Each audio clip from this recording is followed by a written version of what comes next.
आणि आपण बसंतीला डायरेक्टली म्हणतो काय बेशरम आहे, कुत्र्यांसमोर नाचते आहे.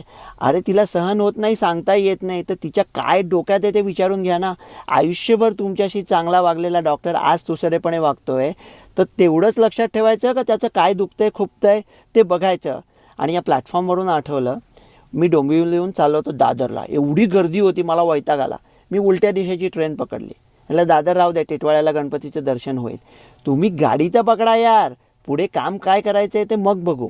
विचार चांगला आहे, तो शोलेतला डायलॉग आहे ना, मैं सोच रहा था कभी कभी ये काम भी करना चाहिए. पण अतिविचार नको. अतिविचारापेक्षा अविचार परवडला. तो ह्याने पकडलेला असतं ना ठाकूरला, ये हात नाही फाशी का फंदा आहे, तेव्हा साल्याचा एन्काउंटर करून टाकला असता तर आयुष्यातले सगळे प्रॉब्लेमच संपले असते. तेव्हा मग जास्ती विचार नाही करत बसायचा. माझी 3 वर्षाची मुलगी पत्ते खेळायची ना, हुकमाचा एक्का तुमच्याकडे असला तरी हात तिचाच होणार. ये हात मुझे दे दे,